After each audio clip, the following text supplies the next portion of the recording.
ਵਾਹਿਗੁਰੂ ਜੀ ਕਾ ਖਾਲਸਾ ਵਾਹਿਗੁਰੂ ਜੀ ਕੀ ਫਤਿਹ। ਅੱਜ ਪੰਜਾਬੀ ਯੂਨੀਵਰਸਿਟੀ ਪਟਿਆਲਾ ਵਿਖੇ ਸ੍ਰੀ ਗੁਰੂ ਗ੍ਰੰਥ ਸਾਹਿਬ ਭਵਨ ਵਿਖੇ ਅਸੀਂ ਪਹੁੰਚੇ ਹਾਂ, ਜਿਸ ਜਗ੍ਹਾ ਤੋਂ ਮੇਰੀ ਵਿੱਦਿਆ ਦੀ ਆਰੰਭਤਾ ਹੋਈ ਇਸ ਯੂਨੀਵਰਸਿਟੀ ਦੇ ਵਿੱਚ। ਔਰ ਮੇਰੇ ਬਹੁਤ ਹੀ ਸਤਿਕਾਰਯੋਗ ਡਾਕਟਰ ਸਰਬਜਿੰਦਰ ਸਿੰਘ ਜੀ, ਜਿਨ੍ਹਾਂ ਦੁਆਰਾ ਮੈਂ ਐਜੂਕੇਸ਼ਨ ਜਿੰਨੀ ਵੀ ਮੇਰੀ ਅਕਾਦਮਿਕ ਵਿੱਦਿਆ ਉਹ ਮੈਂ ਇਹਨਾਂ ਦੁਆਰਾ ਹਾਸਿਲ ਕੀਤੀ। ਇਹਨਾਂ ਦੀ ਬਹੁਤ ਵੱਡੀ ਮੇਰੇ ਪ੍ਰੇਰਨਾਦਾਇਕ ਵੀ ਆ, ਔਰ ਮੈਨੂੰ ਇਹਨਾਂ ਦਾ ਬੜਾ ਵੱਡਾ ਮੇਰੀ ਐਜੂਕੇਸ਼ਨ ਦੇ ਵਿੱਚ ਬੜਾ ਵੱਡਾ ਇਹਨਾਂ ਦਾ ਸਹਿਯੋਗ ਰਿਹਾ ਔਰ ਹਰ ਪੱਖੋਂ। ਅਤੇ ਅੱਜ ਅਸੀਂ ਉਹਨਾਂ ਦੇ ਨਾਲ ਜੋ ਸ਼ਹੀਦੀ ਦਿਹਾੜੇ ਚੱਲ ਰਹੇ ਆ ਹੁਣ, ਉਹਨਾਂ ਬਾਬਤ ਅਸੀਂ ਡਾਕਟਰ ਸਾਹਿਬ ਦੇ ਨਾਲ ਵਿਚਾਰ ਕਰਾਂਗੇ ਸੰਖੇਪ ਰੂਪ 'ਚ, ਕਿਉਂਕਿ ਬਹੁਤ ਵੱਡਾ ਇਤਿਹਾਸ ਹੈ। ਸੰਖੇਪ ਰੂਪ ਦੇ ਵਿੱਚ ਸੰਗਤਾਂ ਨੂੰ ਇਸ ਸ਼ਹਾਦਤ ਦੇ ਬਾਰੇ ਆਪ ਜੀ ਦੱਸੋ। ਸਭ ਤੋਂ ਪਹਿਲਾਂ ਤੇ ਡਾਕਟਰ ਸੰਤ ਬਾਬਾ ਸੁਖਵੰਤ ਸਿੰਘ ਜੀ, ਕਿਉਂਕਿ ਤੁਸੀਂ ਐਡੀ ਦੂਰੋਂ ਚੱਲ ਕੇ ਪੰਜਾਬੀ ਯੂਨੀਵਰਸਿਟੀ 'ਚ ਆਏ, ਪੰਜਾਬੀ ਯੂਨੀਵਰਸਿਟੀ ਦੇ ਵਿੱਚੋਂ ਆਣ ਕੇ ਤੁਸੀਂ ਇਹ ਗੁਰੂ ਗ੍ਰੰਥ ਸਾਹਿਬ ਭਵਨ ਵਿੱਚ ਮੇਰੇ ਕੋਲ ਆਏ ਜੀ।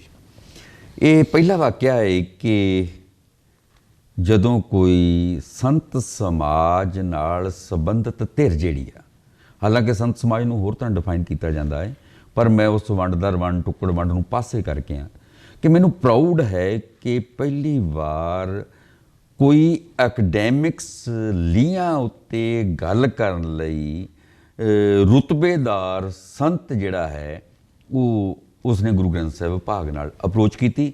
ਇਹ ਬੜਾ ਫਖਰ ਵਾਲਾ ਦਿਨ ਹੋਏਗਾ, ਕਿਉਂਕਿ ਮੇਰੀ ਇਹ ਇੱਛਾ ਸੀ ਕਿ ਜਿਹੜਾ ਸਾਡਾ ਸੰਤ ਸਮਾਜ ਹੈ ਉਹ ਉਹਨਾਂ ਲੀਹਾਂ ਉੱਤੇ ਕਿਉਂ ਨਹੀਂ ਚੱਲ ਰਿਹਾ ਜਿਹਦੇ ਉੱਤੇ ਅਦਰ ਚੱਲ ਰਹੇ ਨੇ। ਕਿਉਂਕਿ ਤੁਹਾਡੇ ਕੋਲ ਇੱਕ ਬਹੁਤ ਵੱਡਾ ਜਿਹੜਾ ਹੈ ਆਪਣੀ ਸੰਪਰਦਾਇ ਦਾ ਐਕਸਪੋਜਰ ਹੈ, ਤੁਹਾਡੇ ਕੋਲ ਬਹੁਤ ਸਾਰੇ ਸਰੋਤਾਜਨ ਨੇ, ਪਰ ਸਭ ਕੁਝ ਹੋਣ ਦੇ ਬਾਵਜੂਦ ਇਹ ਮੇਰਾ ਦਾਅਵਾ ਵੀ ਆ, ਮੈਂ ਮਹਿਸੂਸ ਵੀ ਕਰ ਰਿਹਾ ਹਾਂ ਕਿ ਅਸੀਂ ਆਪਣੇ ਧਰਮ ਦੀਆਂ ਗੱਲਾਂ, ਧਰਮ ਦੀ ਸਾਰਥਕ, ਧਰਮ ਦਾ ਇਤਿਹਾਸਕ ਬਰਤਾਂਤ, ਧਰਮ ਦੇ ਜਿਹੜੇ ਅਸਲ ਤੱਥ ਅਤੇ ਪੱਖ ਨੇ ਉਹ ਜਨ ਸਮੂਹ ਤੱਕ ਲੈ ਕੇ ਨਹੀਂ ਜਾ ਸਕੇ। ਅਤੇ ਇਹਦਾ ਨਤੀਜਾ ਹੀ ਹੈ ਕਿ ਬੇਸ਼ੱਕ ਸਾਡੇ ਕੋਲ ਜਰਖੇਜ਼ ਇਤਿਹਾਸ ਹੈ, ਸਾਡੇ ਕੋਲ ਜਰਖੇਜ਼ ਖਜ਼ਾਨਾ ਹੈ ਉਸ ਇਤਿਹਾਸ ਨੂੰ ਜਿਹੜਾ ਕਲਮਬੱਧ ਕੀਤਾ ਸੀ, ਪਰ ਇਸ ਦੇ ਬਾਵਜੂਦ ਨਾ ਤੇ ਆਪਣੇ ਅਸੀਂ ਉਸ ਇਤਿਹਾਸਕ ਜਰਖੇਜ਼ ਖਜ਼ਾਨੇ ਨੂੰ ਜਨ ਸਮੂਹ ਤੱਕ ਲੈ ਕੇ ਜਾ ਸਕੇ, ਅਤੇ ਨਾ ਹੀ ਅਸੀਂ ਆਪਣੇ ਇਤਿਹਾਸ ਨੂੰ ਲੋਕਾਂ ਦੇ ਸਾਹਮਣੇ ਰੂਪਮਾਨ ਕਰ ਸਕੇ। ਸੋ ਇੰਝ ਹੈ ਕਿ ਤੁਹਾਡਾ ਧੰਨਵਾਦ ਨਹੀਂ, ਮੈਂ ਤੁਹਾਡਾ ਧੰਨਵਾਦ ਕਰਦਾ ਕਿ ਤੁਸੀਂ ਇੱਥੇ ਆਏ ਅਤੇ ਤੁਸੀਂ ਕਿਹੋ ਜਿਹੇ ਸਵਾਲ ਜਿਹੜੇ ਨੇ ਉਹ ਕਿਹੋ ਜਿਹੇ ਇਸ਼ੂ ਨੇ ਜਿਹੜੇ ਮੇਰੇ ਨਾਲ ਸਾਂਝੇ ਚਾਹੁੰਦੇ ਜੋ ਕਿ ਆਪਾਂ ਜਗਿਆਸਾ ਵਸ ਉਹਨਾਂ ਨਾਲ ਗੱਲ ਕਰੀਏ। ਡਾਇਲੋਗ ਹੈ, ਸੰਵਾਦ ਹੈ, ਅਸੀਂ ਸੰਵਾਦ ਰਚਾ ਰਹੇ ਹਾਂ ਅਤੇ ਉਹ ਸੰਵਾਦ ਜਿਹੜਾ ਹੈ ਜਨ ਸਮੂਹ ਤੱਕ ਜਦੋਂ ਪਹੁੰਚੇਗਾ ਤੇ ਨਿਸ਼ਚਿਤ ਤੌਰ 'ਤੇ ਪੋਜ਼ੀਟਿਵ ਨਤੀਜੇ ਕੱਢੇਗਾ।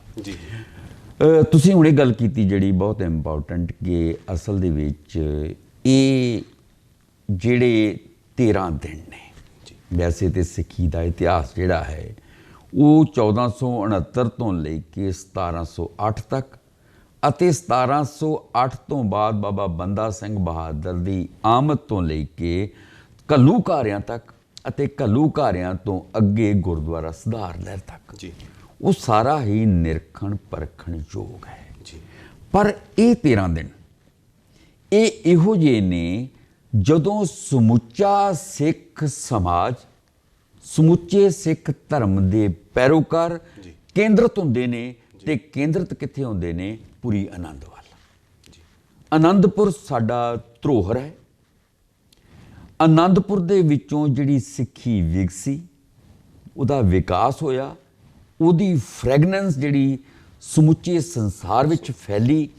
ਅਸਲ ਵਿੱਚ ਉਹਦਾ ਜਿਹੜਾ ਧਰੋਹਰ ਹੈ ਉਹ ਤਲਵੰਡੀ ਰਾਏ ਭੋਏ ਕੀ ਹੈ, ਜਿੱਥੇ ਪਾਤਸ਼ਾਹ ਹਜ਼ੂਰ ਨੇ 1469 ਦੇ ਵਿੱਚ ਪ੍ਰਕਾਸ਼ ਧਾਰਿਆ, ਅਤੇ ਉਸ ਪ੍ਰਕਾਸ਼ ਧਾਰਨ ਉਪਰੰਤ ਜਿਹੜਾ ਦੈਵੀ ਨਾਦ ਉਹਨਾਂ ਉੱਪਰ ਉਤਰਿਆ, ਉਸ ਦੈਵੀ ਨਾਦ ਨੇ ਜਦੋਂ ਪ੍ਰੈਕਟਿਸ ਦੇ ਵਿੱਚ 1699 ਦੀ ਵਿਸਾਖੀ ਨੂੰ ਜਦੋਂ ਇੱਕ ਅਸਲ ਰੂਪ ਧਾਰ ਕੇ ਸਾਡੇ ਸਾਹਮਣੇ ਪ੍ਰਜਵਲਿਤ ਕੀਤਾ ਤੇ ਉਸ ਰੂਪ ਨੇ ਜਦੋਂ ਇਹ ਡਿਕਲੇਅਰ ਕਰ ਦਿੱਤਾ ਕਿ ਭੈ ਕਾਹੂ ਕੋ ਦੇਤ ਨੇ ਨੈ ਪੈ ਮਾਨਤ ਆਨ, ਨਾ ਕਿਸੇ ਦਾ ਸ਼ੋਸ਼ਣ ਕੀਤਾ ਜਾਏਗਾ ਨਾ ਕਿਸੇ ਨੂੰ ਕਿਸੇ ਦਾ ਸ਼ੋਸ਼ਣ ਕਰ ਦਿੱਤਾ ਜਾਏਗਾ। ਅਤੇ ਅਸਲ ਦੇ ਵਿੱਚ ਇਹ ਸਲੋਗਨ ਜਿਹੜਾ ਹੈ ਅਤੇ ਉਹ ਬਾਣੀ ਜਿਸ ਦੇ ਆਧਾਰ ਤੇ ਇਹ ਸਲੋਗਨ ਤਿਆਰ ਕੀਤਾ, ਉਸ ਨੂੰ ਜਾਣੇ ਤੋਂ ਬਿਨਾਂ ਅਸੀਂ ਪੋਹ ਦੇ ਇਹ ਜਿਹੜੇ 13 ਦਿਨ ਨੇ ਉਹਨਾਂ ਨੂੰ ਆਪਣੇ ਮਸਤਕ ਦਾ ਭਾਗ ਨਹੀਂ ਬਣਾ ਸਕਦੇ, ਕਿਉਂਕਿ 1699 ਦੀ ਵਿਸਾਖੀ ਨੂੰ ਪਾਤਸ਼ਾਹ ਹਜ਼ੂਰ ਨੇ ਸਾਰਾ ਕੁਝ ਬਦਲ ਕੇ ਰੱਖ ਦਿੱਤਾ ਜੀ। ਹਿੰਦੁਸਤਾਨ ਦੇ ਭਾਗ ਬਦਲ ਦਿੱਤੇ, ਭਾਗ ਬਦਲ ਗਏ। ਤੁਸੀਂ ਜੇ ਥੋੜਾ ਜਿਹਾ ਪਿੱਛੇ ਜਾਓ ਤੇ ਯੂਨੈਸਕੋ ਦਾ ਜਿਹੜਾ ਚਾਰਟਰ ਹੈ ਜੀ, ਉਹਦਾ ਅਧਿਐਨ ਕਰੋ ਤੇ ਉਹਦੇ ਵਿੱਚ ਇੱਕ ਬਹੁਤ ਖੂਬਸੂਰਤ ਜਿਹੜਾ ਸੰਵਿਧਾਨ ਹੈ, ਇੱਕ ਐਕਟ ਹੈ। ਹੈਰਾਨੀ ਵਾਲੀ ਗੱਲ ਹੈ ਕਿ ਉਹ ਐਕਟ ਮੈਨੂੰ being a student of religion, being a academician ਜੀ, ਮੈਨੂੰ ਲੱਗਦਾ ਹੁੰਦਾ ਹੈ ਕਿ ਅਸਲ 'ਚ UN ਵਾਲਿਆਂ ਨੇ ਉਹ ਸੰਵਿਧਾਨ ਘੜਿਆ ਹੀ ਜਿਵੇਂ ਸਾਡੇ ਲਈ ਹੋਵੇ ਜੀ। ਉਹ ਕੀ ਹੈ ਕਿ ਸਾਡੇ ਸਾਹਮਣੇ ਅਜੇ ਪ੍ਰਸ਼ਨ ਇਹ ਹੈ ਕਿ ਭਾਰਤੀ ਸੰਵਿਧਾਨ ਦੇ ਅਕੋਰਡਿੰਗ ਸਾਡੇ ਸਾਹਮਣੇ ਇਹ ਪ੍ਰਸ਼ਨ ਅਜੇ ਖੜਾ ਹੁੰਦਾ ਹੈ ਕਿ ਸਿੱਖ ਇੱਕ ਵੱਖਰੀ ਕੌਮ ਹੈ ਜਾਂ ਇੱਕ ਸਿੱਖ ਜਿਹੜੇ ਨੇ ਵੱਖਰੀ ਕੌਮ ਨਹੀਂ ਹੈ। ਤੇ ਸੰਤ ਜੀ, ਮੈਂ ਦੱਸਣਾ ਚਾਹੂੰਗਾ ਡਾਕਟਰ ਸੁਖਵੰਤ ਸਿੰਘ ਜੀ, ਮੈਨੂੰ ਡਾਕਟਰ ਸੁਖਵੰਤ ਸਿੰਘ ਕਹਿਣਾ ਇਸ ਕਰਕੇ ਸੌਖਾ ਲੱਗਦਾ ਹੈ ਕਿਉਂਕਿ ਸਾਡੇ ਵਾਲੇ ਫੀਲਡ ਦੇ ਵਿੱਚ ਜਿਹੜਾ ਹੈ ਉਹ ਡਾਕਟਰ ਦਾ ਇੱਕ ਰੁਤਬਾ ਜਿਹੜਾ ਹੈ ਉਹ ਬਹੁਤ ਸਤਿਕਾਰਯੋਗ ਹੈ, ਕਿਉਂਕਿ ਡਾਕਟਰ ਦੇ ਰੁਤਬੇ ਤੇ ਪਹੁੰਚਣਾ ਕੋਈ ਸਹਿਜ ਪ੍ਰਕਿਰਿਆ ਨਹੀਂ ਹੈ। ਇਹ ਇੱਕ ਪਰੰਪਰਾ ਹੈ ਜਿੱਥੇ ਗੁਰੂ ਅਤੇ ਚੇਲਾ ਜੁੜਦੇ ਨੇ, ਜਿੱਥੇ ਰਿਸ਼ੀ ਅਤੇ ਚੇਲਾ ਜੁੜਦੇ ਨੇ, ਜਿੱਥੇ ਅਧਿਆਪਕ ਅਤੇ ਚੇਲਾ ਜੁੜਦੇ ਨੇ। ਤੇ ਉਹ 5 ਸਾਲ ਦੀ ਵੱਡੀ ਤਪੱਸਿਆ ਤੋਂ ਬਾਅਦ ਉਹ ਡਿਗਰੀ ਪ੍ਰਦਾਨ ਕੀਤੀ ਜਾਂਦੀ ਹੈ ਤੇ ਉਹ ਬੜਾ ਔਖਾ ਪੰਧ ਹੈ। ਤੇ ਮੈਨੂੰ ਇਹ ਮਾਣ ਹੈ ਕਿ ਤੁਸੀਂ ਉਹ ਡਿਗਰੀ ਜਿਹੜੀ ਹੈ ਉਹ ਹਾਸਲ ਕੀਤੀ ਹੈ। ਸੋ ਮੈਂ ਹੋ ਸਕਦਾ ਹੈ ਕਿ ਤੁਹਾਨੂੰ ਸੰਤ ਸ਼ਬਦ ਦੀ ਜਗ੍ਹਾ ਡਾਕਟਰ ਸ਼ਬਦ ਸੰਬੋਧਿਤ ਕਰਾਂ, ਸੋ ਉਸ ਨੂੰ ਐਕਸੈਪਟ ਕਰਨਾ।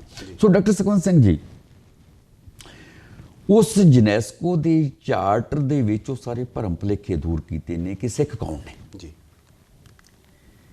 ਉਹਦੇ ਵਿੱਚ ਮੈਂਸ਼ਨ ਕੀਤਾ ਹੈ ਕਿ ਜੇਕਰ ਕਿਸੇ ਵੀ ਕਬੀਲੇ ਕੋਲ ਕਬੀਲਾ ਜੀ, ਵੇਖੋ ਕੋਈ ਵੀ ਕਮਿਊਨਿਟੀ, ਕੋਈ ਵੀ ਧਰਮ ਜੀ, ਉਦੋਂ ਤੱਕ ਇੰਡੀਪੈਂਡੈਂਟ ਆਇਡੈਂਟੀਟੀ ਨਹੀਂ ਹੁੰਦਾ ਜਿੰਨਾ ਚਿਰ ਤੱਕ ਉਹ ਕਹਿੰਦੇ ਉਹਨਾਂ ਕੋਲੇ 5 ਐਲੀਮੈਂਟ ਨਾ ਹੋਣ।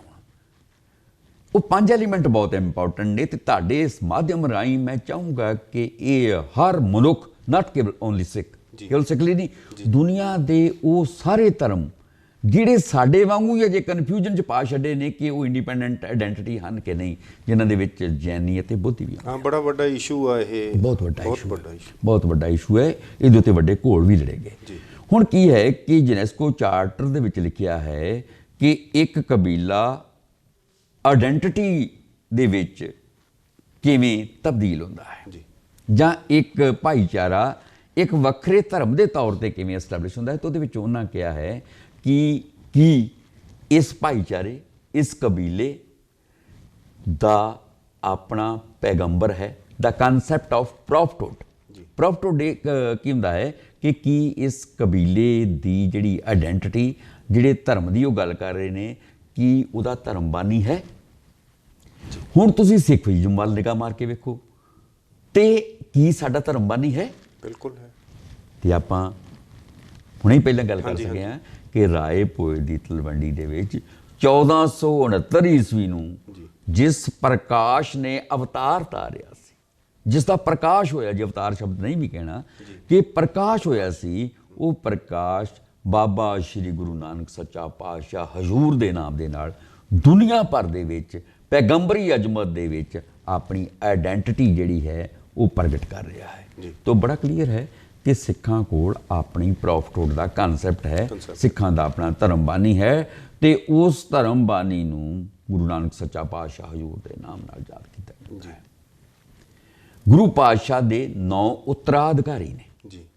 ਬਹੁਤ ਧਿਆਨ ਦੇਣ ਦੀ ਗੱਲ ਹੈ ਕਿ ਬਾਨੀ ਇੱਕ ਹੈ ਤੇ ਬਾਨੀ ਨੇ 9 ਆਪਣੇ ਉੱਤਰਾਧਿਕਾਰੀ ਵੀ ਥਾਪੇ, ਕਿਉਂਕਿ ਉਹਨਾਂ ਦੇ ਮਾਧਿਅਮ ਰਾਹੀਂ ਸਿੱਖੀ ਨੇ ਪ੍ਰਵਾਨ ਚੜ੍ਹਨਾ ਹੈ। ਨੰਬਰ 2, ਕਿਉਂਕਿ ਇਹ ਤੁਹਾਡੀ ਜਿਹੜੀ ਬਰੀਫ ਇੰਟਰਵਿਊ ਹੈ, ਪਰ ਇਹ ਜਿਹੜਾ ਪ੍ਰਸ਼ਨ ਹੈ ਇਸ ਪ੍ਰਸ਼ਨ ਦੇ ਉੱਤੇ ਹੀ ਕਈ ਘੰਟੇ ਦਾ ਸੰਵਾਦ ਰਚਾਇਆ ਜਾ ਸਕਦਾ ਬਿਲਕੁਲ। ਹੈ। ਪਰ ਸੰਖੇਪ ਦੇ ਵਿੱਚ ਮੈਂ ਜਾਊਂਗਾ ਕਿ ਨੰਬਰ 2 ਕਿ ਉਸ ਕਬੀਲੇ, ਉਸ ਭਾਈਚਾਰੇ ਦੀ ਭਾਸ਼ਾ ਦੀ ਆਪਣੀ ਲਿਪੀ ਹੈ। ਜੀ। ਹੁਣ ਬੜਾ ਖੂਬਸੂਰਤ ਹੈ ਕਿ ਭਾਸ਼ਾਵਾਂ ਬਹੁਤ ਨੇ, ਕਈ ਵਾਰ ਲਿਪੀ ਨਹੀਂ ਹੁੰਦੀ। ਲਿਪੀ ਨਹੀਂ।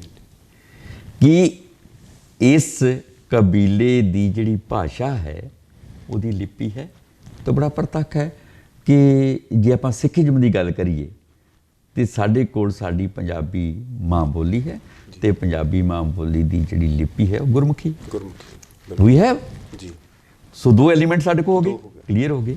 ਨੰਬਰ 3 ਕਿ ਇਸ ਕਬੀਲੇ, ਇਸ ਭਾਈਚਾਰੇ ਦਾ ਆਪਣਾ ਕਲਚਰ ਹੈ ਜੀ, ਸੱਭਿਆਚਾਰ ਹੈ। ਹੁਣ ਬਾਬਾ ਜੀ ਜਿਹੜਾ ਸੱਭਿਆਚਾਰ ਹੈ ਨਾ, ਇਹ ਬੜੀ ਵੇਗ ਟਰਮ ਹੈ ਜੀ। ਇਸ ਟਰਮ ਨੂੰ ਡਿਫਾਈਨ ਕਰਨਾ it's not A easy job ਜੀ। ਸੌਖਾ ਕੰਮ ਨਹੀਂ ਹੈ। ਹਾਂਜੀ।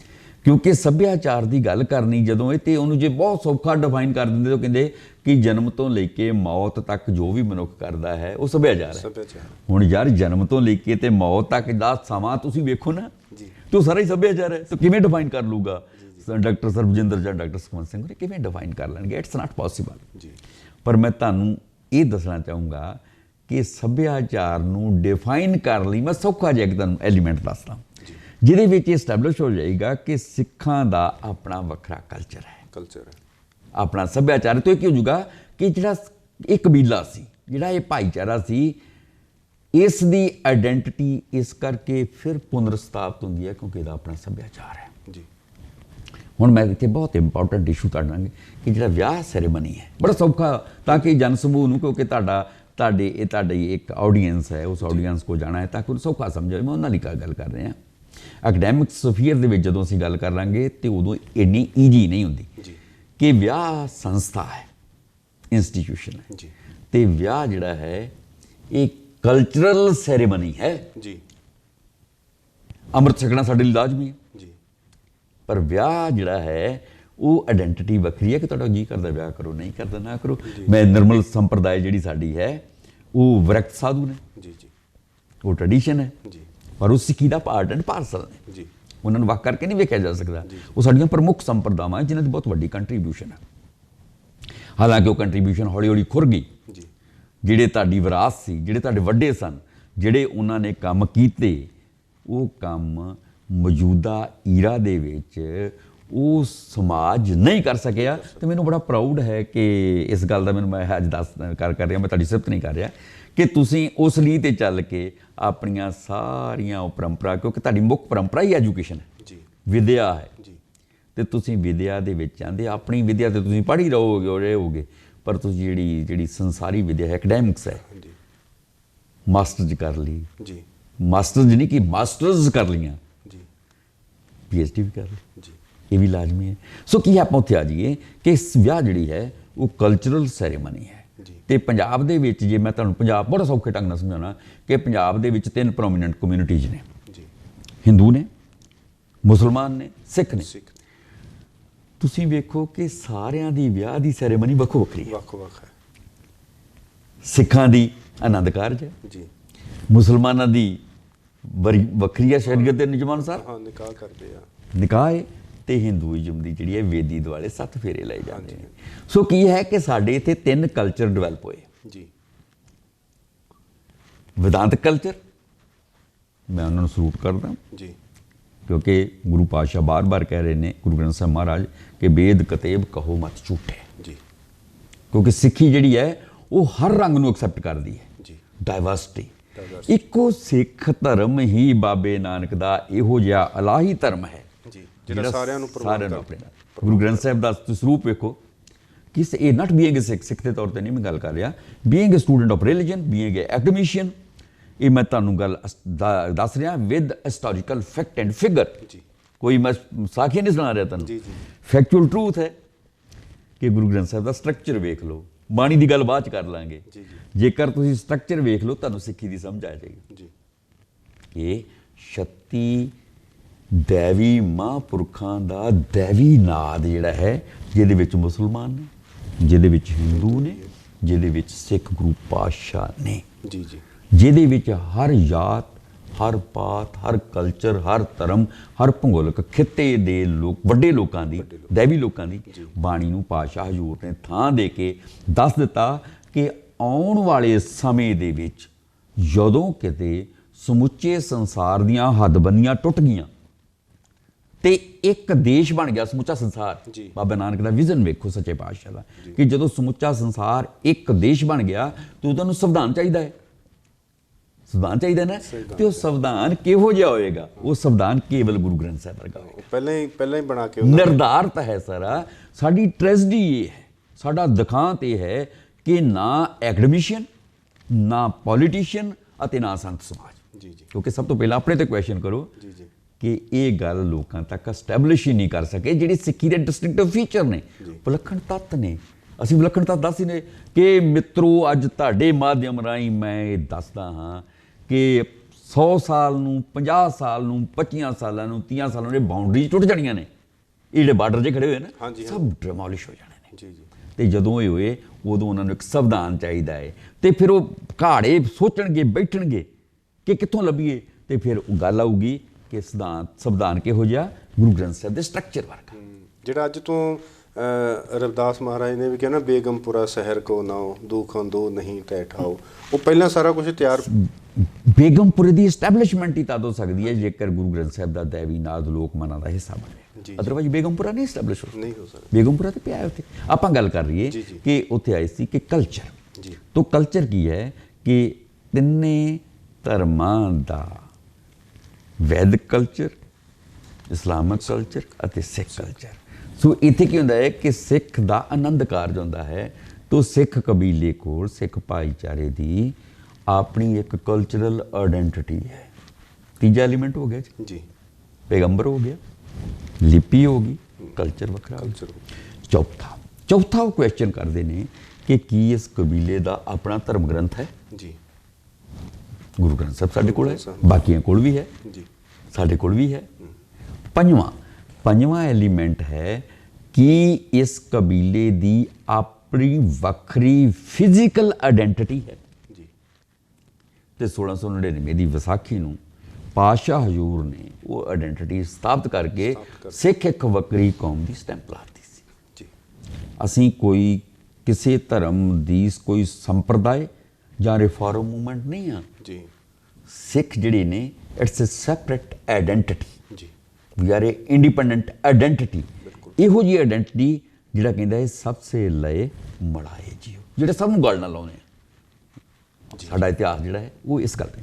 ਸੋ 1699 ਦੀ ਵਿਸਾਖੀ ਨੂੰ ਜਦੋਂ ਸਾਡੀ ਇਹ ਪੰਜੇ ਐਲੀਮੈਂਟ ਸੰਪੂਰਨ ਹੋ ਗਏ ਤੇ ਪਾਤਸ਼ਾਹ ਹਜ਼ੂਰ ਨੇ ਜਿਹੜਾ ਕਾਰਜ ਕੀਤਾ ਸੀ ਪੰਜਾਂ ਪਿਆਰਿਆਂ ਇੱਕ ਬਾਟੇ 'ਚ ਅੰਮ੍ਰਿਤ ਛਕਾਉਣਾ, ਉਸ ਨੇ ਹਿੰਦੁਸਤਾਨ ਦੇ ਭਾਗ ਬਦਲ ਕੇ ਰੱਖ ਦਿੱਤੇ। ਹਿੰਦੁਸਤਾਨ ਦਾ ਜਿਹੜਾ ਸਟਰਕਚਰ, ਵੰਡ ਦਰ ਵੰਡ ਟੁੱਕੜ ਵੰਡ, ਹਿੰਦੁਸਤਾਨ ਦਾ ਸਮਾਜ ਜਿਹੜਾ ਸੀ ਵੰਡ ਦਰ ਵੰਡ ਟੁੱਕੜ ਵੰਡ ਵਿੱਚ ਤਬਦੀਲ ਹੋਇਆ ਸੀ। ਬੰਦਾ ਹੀ ਨਹੀਂ ਸੀ। ਬੰਦੇ ਨੂੰ ਬੰਦਾ ਹੋਣ ਦਾ ਅਹਿਸਾਸ ਹੀ ਖਤਮ ਕਰ ਦਿੱਤਾ ਸੀ। ਪਾਤਸ਼ਾਹ ਨੇ ਉਸ 'ਤੇ ਸੁਹਾਗਾ ਫੇਰ ਦਿੱਤਾ, ਢਾਹ ਕੇ ਰੱਖ ਦਿੱਤਾ, ਡਿਮੋਲਿਸ਼ ਕਰਕੇ ਰੱਖ ਦਿੱਤਾ। ਕਿਉਂਕਿ ਜਿੰਨਾ ਚਿਰ ਤੁਸੀਂ ਹਥੌੜਾ ਲੈ ਕੇ ਭੰਨਦੇ ਨਹੀਂ ਨਾ, ਉਹਨਾਂ ਚਿਰ ਨਵੀਂ ਆਇਡੈਂਟੀਟੀ ਨਹੀਂ ਸਟੈਬਲਿਸ਼ ਹੋਣੀ। ਆਪਾਂ ਗੱਲ ਕਰਾਂਗੇ ਅਗਲੇ ਆਉਣ ਵਾਲੇ ਸਮੇਂ 'ਚ ਕਿ ਬੰਦਾ ਬਹਾਦਰ ਨੇ ਸਰਹੰਦ ਦੀ ਇੱਟ ਨਾਲ ਇੱਟ ਖੜਕਾਤੀ। ਇਟਸ ਅ ਸਿੰਬਲ, ਇਹ ਚਿੰਨ੍ਹ ਹੈ। ਉਹ ਚਿੰਨ੍ਹ ਪ੍ਰਤੀਕ ਕਿਵੇਂ ਬਣਦਾ ਹੈ? ਕਿਉਂਕਿ ਚਿੰਨ੍ਹ ਨੇ ਪ੍ਰਤੀਕ ਬਣਨਾ ਹੁੰਦਾ ਹੈ ਤੇ ਉਹ ਪ੍ਰਤੀਕ ਮੇਰੇ ਮਸਤਕ ਦਾ ਭਾਗ ਬਣੇਗਾ ਤੇ ਬੰਦਾ ਸਿੰਘ ਬਹਾਦਰ ਦੀਆਂ ਜਨਰੇਸ਼ਨ ਜਿਹੜੀਆਂ ਨੇ ਉਹ ਬੰਦਾ ਸਿੰਘ ਬਹਾਦਰ ਬਣ ਜਾਣਗੀਆਂ। ਸੋ ਪਾਤਸ਼ਾਹ ਹਜ਼ੂਰ ਨੇ ਖੰਡੇ ਬਾਟੇ ਦਾ ਅੰਮ੍ਰਿਤ ਛਕਾ ਕੇ ਇੱਕ ਵੱਖਰੀ ਆਇਡੈਂਟੀਟੀ ਤੇ ਮੋਹਰ ਲਾ ਦਿੱਤੀ ਤੇ ਅਤੇ ਦੱਸ ਦਿੱਤਾ ਕਿ ਸਾਡਾ ਕੰਮ ਕੀ ਹੋਏਗਾ ਕਿ ਨਾ ਭੈ ਦੇਣਾ, ਨਾ ਭੈ ਮੰਨਣਾ। ਤਾਂ ਕੁਦਰਤੀ ਹੈ ਕਿ ਜਦੋਂ ਇਹ ਐਸਟੈਬਲਿਸ਼ ਹੋ ਗਿਆ ਤੇ ਜਿਹੜੇ ਸਮਕਾਲ ਦੀਆਂ ਆਇਡੈਂਟੀਟੀਜ਼ ਨੇ, ਸਮਕਾਲ ਦੀ ਆਇਡੈਂਟੀਟੀ ਕਿਹੜੀ ਸਨ? ਹਿੰਦੂ ਸੀ, ਇਸਲਾਮ ਸੀ। ਜਾਂ ਬਹੁਤ ਸੌਖੇ 'ਚ ਉਸ ਵੇਲੇ ਇਸਲਾਮ ਨੂੰ ਛੱਡ ਦਿਓ ਕਿ ਮੁਗਲ ਜਿਹੜਾ ਹੈ ਉਹ ਰਿਪਰੈਜ਼ੈਂਟੇਟਿਵ ਕਿਹਦਾ ਹੈ? ਇਸਲਾਮ ਦਾ।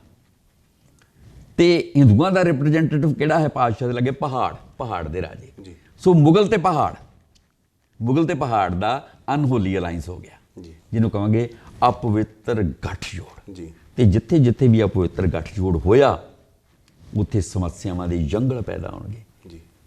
ਉਹ ਸਮੱਸਿਆਵਾਂ ਬਣ ਕੇ ਆਉਣਗੀਆਂ ਪਰ ਜਿਹੜਾ ਸੱਤ ਅਤੇ ਸੱਚ ਦੇ ਦੋ ਚੀਜ਼ਾਂ ਨੇ Baba ji, one is called ਸੱਤ ਅਤੇ ਨੂੰ ਸਿਆਰੀ ਸੱਤ, and second one is called ਸੱਚ।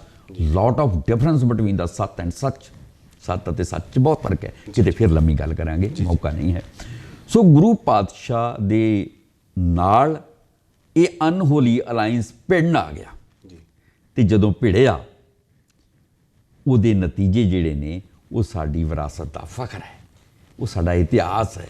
ਉਸ ਇਤਿਹਾਸ ਨੂੰ ਅਸੀਂ ਇਹਨਾਂ ਦਿਨਾਂ ਦੇ ਵਿੱਚ ਨਿਰੰਤਰ ਅਜਪਾ ਜਾਪ ਕਰਦੇ ਹਾਂ, ਅਸੀਂ ਬਾਣੀ ਵਾਂਗੂ ਜਾਪ ਕਰਦੇ ਹਾਂ, ਸਾਡੀਆਂ ਅੱਖਾਂ ਨਾਮ ਹੁੰਦੀਆਂ ਨੇ।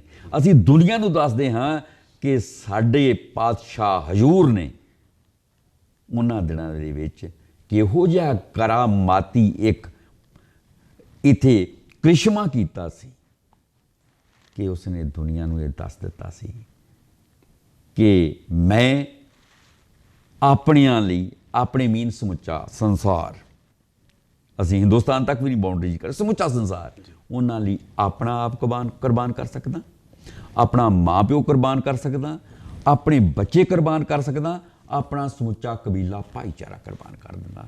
ਤੇ ਇਹਨਾਂ ਚੌਂ ਦੇ ਵਿੱਚ ਹੀ ਸਿੱਖੀ ਨੂੰ ਵੇਖਿਆ ਜਾ ਸਕਦਾ ਹੈ, ਤੇ ਪੋਹ ਦਾ ਮਹੀਨਾ ਜਿਹੜਾ ਹੈ ਉਹ ਇਹਨਾਂ ਚਾਰੇ ਹਿੱਸਿਆਂ ਨੂੰ ਰੂਪਮਾਨ ਕਰਦਾ ਹੈ।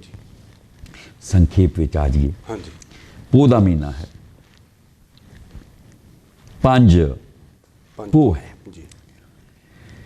5 ਪੋਹ ਪਾਤਸ਼ਾਹ ਦਾ ਵਿਚਾਰ ਬਣ ਗਿਆ। ਸਿਚੁਏਸ਼ਨ ਦੀ ਗੱਲ ਨਹੀਂ ਕਰਾਂਗੇ, ਕੋਈ ਸਮਾਂ ਨਹੀਂ, ਕਿ ਅੱਜ ਸਵੇਰ ਨੂੰ ਅਸੀਂ ਅਨੰਦਪੁਰ ਦਾ ਕਿਲ੍ਹਾ ਖਾਲੀ ਕਰ ਦੇਣਾ। ਹੁਣ ਅਨੰਦਪੁਰ ਦਾ ਕਿਲ੍ਹਾ ਖਾਲੀ ਕਰਨ ਦਾ ਵਕਤ ਹੈ। ਅਜੇ ਸਵੇਰ ਦਾ ਪਹਿਰ ਜਿਹੜਾ ਹੈ ਉਹ ਨਹੀਂ ਖਿੜਿਆ, ਅੱਧੀ ਰਾਤ ਲੰਘ ਚੁੱਕੀ ਹੈ। ਤੇ ਉਸ ਵੇਲੇ ਦਾ ਇੱਕ ਹਿਸਟੋਰੀਕਲ ਫੈਕਟ ਹੈ ਜਿਹੜਾ ਰੋਜ਼ ਨਾਮ 'ਚ ਐਵੇਂ ਚੰਕਤ ਹੈ। ਅਸਲ 'ਚ ਸਾਡੀ ਸਮੱਸਿਆ ਕੀ ਹੈ ਕਿ ਅਸੀਂ ਆਪਣਾ ਸਾਹਿਤ ਤੇ ਪੜ੍ਹਦੇ ਹਾਂ, ਪੜ੍ਹਨਾ ਚਾਹੀਦਾ ਹੈ, ਸਾਡਾ ਸਾਹਿਤ ਜਿਹੜਾ ਸਾਡੀ ਵਿਰਾਸਤ ਹੈ, ਪਰ ਸਾਨੂੰ ਦੂਜਾ ਸਾਹਿਤ ਵੀ ਵੇਖਣਾ ਚਾਹੀਦਾ ਹੈ, ਕਿਉਂਕਿ ਜਿੰਨਾ ਚਿਰ ਤੱਕ ਅਸੀਂ ਦੂਜੇ ਸਾਹਿਤ ਨੂੰ ਨਹੀਂ ਪੜ੍ਹਦੇ ਅਸੀਂ ਨਿਰਖ ਪਰਖ ਨਹੀਂ ਕਰ ਸਕਦੇ। ਸੋ ਕੀ ਹੈ ਕਿ ਰੋਜ਼ਨਾਮਿਆਂ ਵਿੱਚ ਅੰਕਿਤ ਹੈ ਕਿ ਪਾਤਸ਼ਾਹ ਹਜ਼ੂਰ ਨੇ 2 ਸਿੱਖਾਂ ਨੂੰ ਬੁਲਾਇਆ। ਉਹਨਾਂ ਵਿੱਚੋਂ ਇੱਕ ਕੌਣ ਹੈ? ਖਵਾਜਾ ਅਬਦੁੱਲਾ। ਖਵਾਜਾ ਅਬਦੁੱਲਾ ਕੌਣ ਸੀ?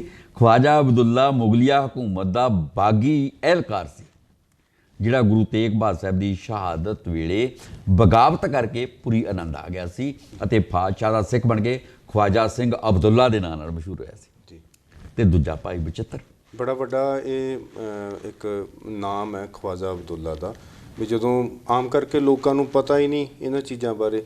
ਜਦੋਂ ਅਸੀਂ ਦੇਖਦੇ ਹਾਂ ਨਾ ਜੀ, ਵੀ ਅਸੀਂ ਬਹੁਤ ਜਲਦ ਫੈਸਲਾ ਲੈ ਲੈਂਦੇ ਹਾਂ ਦੂਸਰੇ ਦੇ ਖਿਲਾਫ ਬੋਲਣ ਲਈ।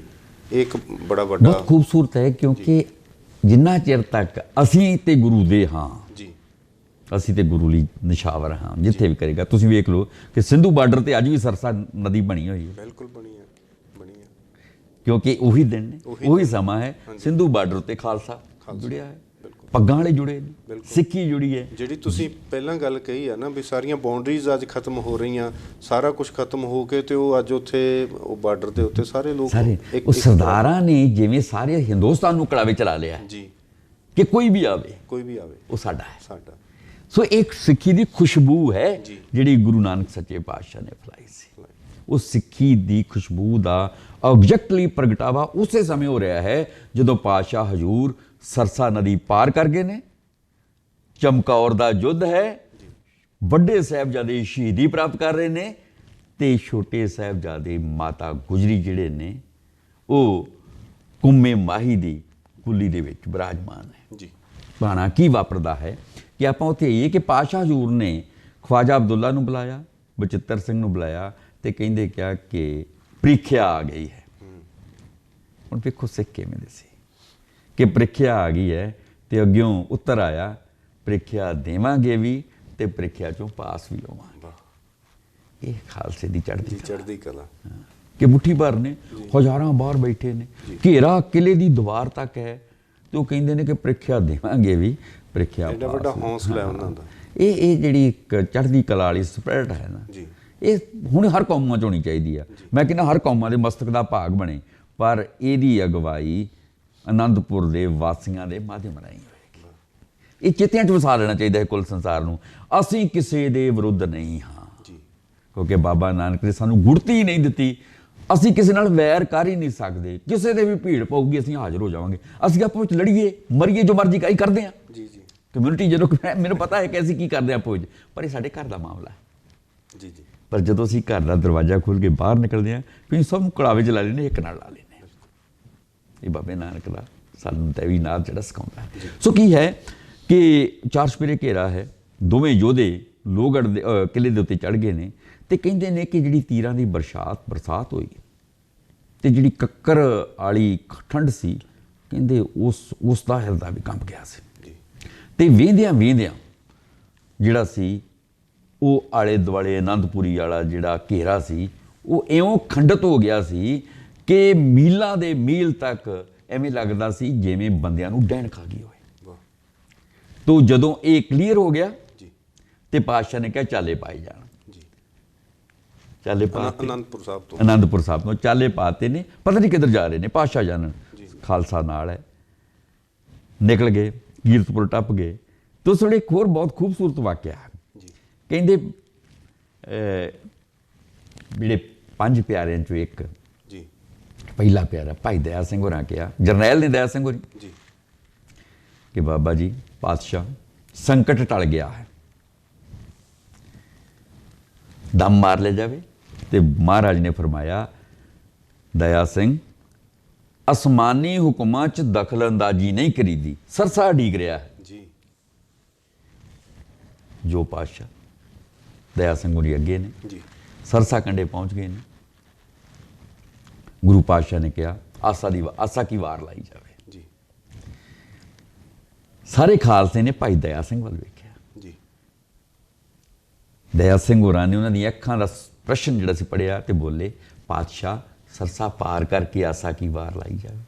ਫਿਰ ਬੋਲੇ ਦਇਆ ਸਿੰਘ, ਅਸਾਂ ਪਹਿਲਾਂ ਵੀ ਬੋਲਿਆ ਸੀ ਕਿ ਅਸਮਾਨੀ ਹੁਕਮਾਂ 'ਚ ਦਖਲ ਅੰਦਾਜ਼ੀ ਨਹੀਂ ਕਰੀਦੀ। ਹੁਣ ਇੱਥੇ ਆਸਾ ਕੀ ਵਾਰ ਲਈ ਪਾਤਸ਼ਾਹ ਜੁੜਨ ਤੋਂ ਪਹਿਲਾਂ 4 ਸਿੰਘਾਂ ਦੀ ਡਿਊਟੀ ਲਾਉਂਦੇ ਨੇ। ਭਾਈ ਮੋਹਕਮ ਸਿੰਘ, ਭਾਈ ਹਿੰਮਤ ਸਿੰਘ, ਭਾਈ ਬਚਿੱਤਰ ਸਿੰਘ, ਖਵਾਜਾ ਅਬਦੁੱਲਾ।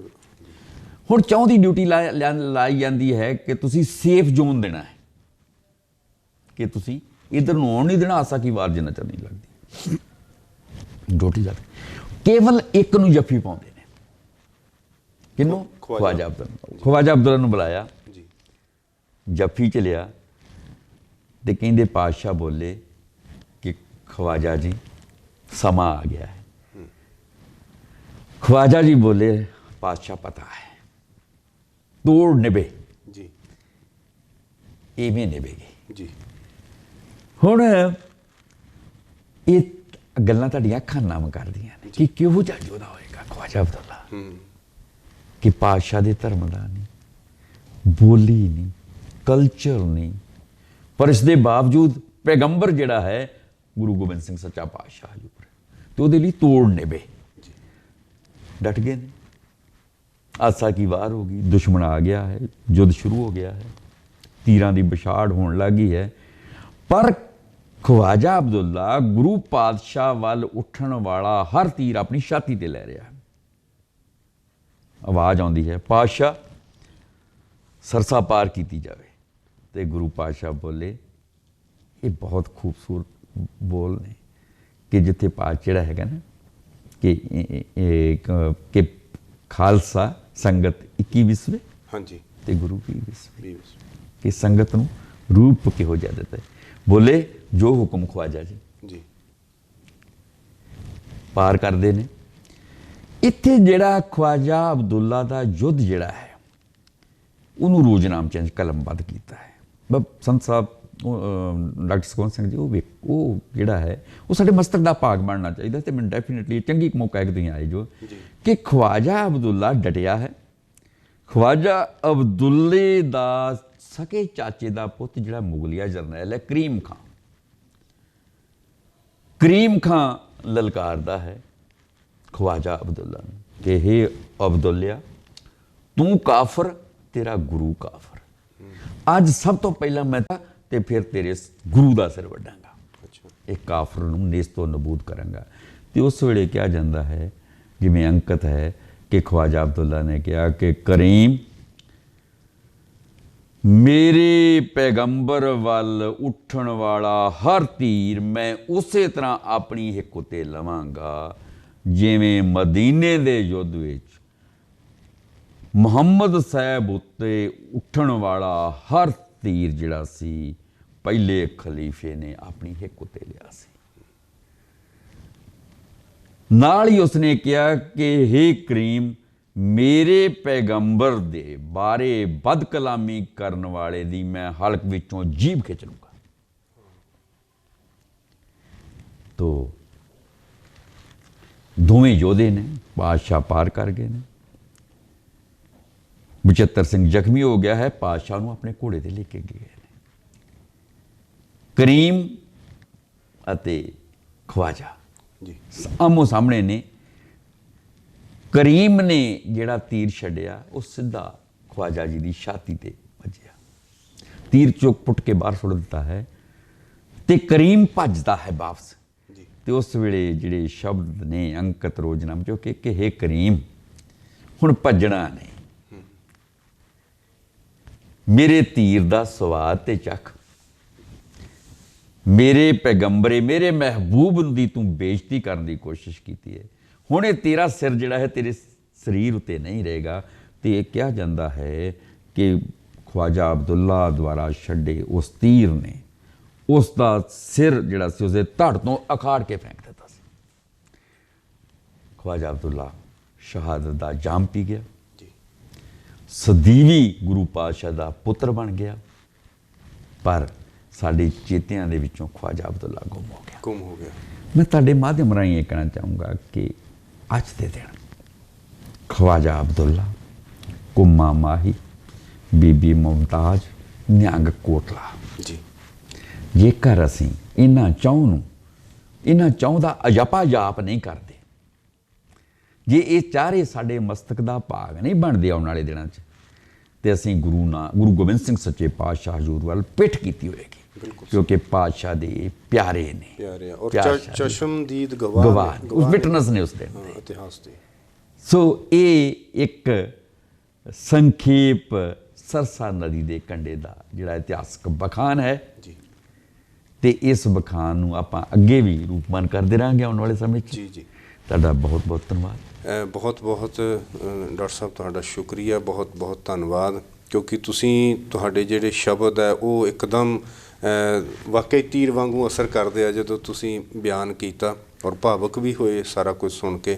ਕਿਉਂਕਿ ਬਾਕੀ ਅਸੀਂ ਇਤਿਹਾਸ ਸੁਣਦੇ ਹਾਂ ਤੇ ਇਹ ਜਿਹੜਾ ਇਹ ਵਿਚਾਰਾਂ ਮੈਨੂੰ ਲੱਗਦਾ ਹੈ ਕਿ ਇੱਕਦਮ ਨਵੀਆਂ ਨੇ ਸਾਡੇ ਸੁਣਨ ਵਾਸਤੇ, ਔਰ ਇਹ ਸਾਡੇ 'ਤੇ ਅਸਰ ਵੀ ਹੋਏਗਾ। ਮੈਂ ਇਹ ਵੀ ਉਮੀਦ ਕਰਦਾ ਕਿ ਸਾਨੂੰ ਜਿਵੇਂ ਦੱਸਿਆ ਕਿ ਉਹ ਜਿਹੜੇ ਚਾਰ ਚਸ਼ਮਦੀਦ ਗਵਾਹ ਕੁੰਮਾ ਮਾਹੀ, ਬੀਬੀ ਮੁਮਤਾਜ਼, ਨਿਹੰਗ ਕੋਟਲਾ ਔਰ ਖਵਾਜਾ ਅਬਦੁੱਲਾ, ਇਹ ਸਾਡੇ ਚੇਤਿਆਂ ਦਾ ਭਾਗ ਬਣਨਾ ਚਾਹੀਦਾ। ਅਤੇ ਮੈਂ ਇਹਨਾਂ ਵਿਚਾਰਾਂ ਦੇ ਨਾਲ ਆਉਣ ਵਾਲੇ ਟਾਈਮ ਦੇ ਵਿੱਚ ਆਪਾਂ ਇਸ ਇਤਿਹਾਸ ਨੂੰ ਅੱਗੇ ਵੀ ਤੋਰਾਂਗੇ, ਤੁਹਾਡੇ ਤੋਂ ਸਰਵਣ ਕਰਾਂਗੇ। ਮੈਂ ਵੀ ਆਪਣੇ ਆਪ ਨੂੰ ਬੜਾ ਖੁਸ਼ਕਿਸਮਤ ਸਮਝਦਾ ਕਿਉਂਕਿ ਤੁਹਾਡੇ ਕੋਲ ਮੇਰੀ ਜਿੰਨੀ ਵੀ ਵਿੱਦਿਆ, ਅਕਾਦਮਿਕ ਵਿੱਦਿਆ ਮੈਨੂੰ ਇਸ ਯੂਨੀਵਰਸਿਟੀ ਦੇ ਵਿੱਚ, ਪੰਜਾਬੀ ਯੂਨੀਵਰਸਿਟੀ ਪਟਿਆਲਾ, ਔਰ ਤੁਹਾਡੇ ਰਾਹੀਂ ਇਹ ਵੀ ਸਿਰਾ ਜਿਹੜਾ ਤੁਹਾਨੂੰ ਜਾਂਦਾ ਹੈ ਕਿਉਂਕਿ ਤੁਹਾਡੇ ਰਾਹੀਂ ਇਹ ਸਾਰਾ ਕੁਝ ਹੋਇਆ। ਜਿੰਨੀ ਵੀ ਵਿੱਦਿਆ ਹੁਣ ਵੀ ਲੈ ਰਹੇ ਹਾਂ, ਪਿਛਲੀ ਵੀ ਉਹ ਸਾਰੀ ਤੁਹਾਡੀ ਬਦੌਲਤ ਹੋਈ ਹੈ। ਗੁਰੂ ਪਾਤਸ਼ਾਹ ਕਿਰਪਾ ਕਰੇ ਸਾਨੂੰ ਇਸੇ ਤਰ੍ਹਾਂ ਜੋੜੀ ਰੱਖੇ। ਸਾਰੀਆਂ ਸੰਗਤਾਂ ਦਾ ਡਾਕਟਰ ਸਾਹਿਬ ਦਾ ਇੱਕ ਵਾਰ ਫੇਰ ਬਹੁਤ ਬਹੁਤ ਧੰਨਵਾਦ। ਵਾਹਿਗੁਰੂ ਜੀ ਕਾ ਖਾਲਸਾ, ਵਾਹਿਗੁਰੂ ਜੀ ਕੀ ਫਤਿਹ।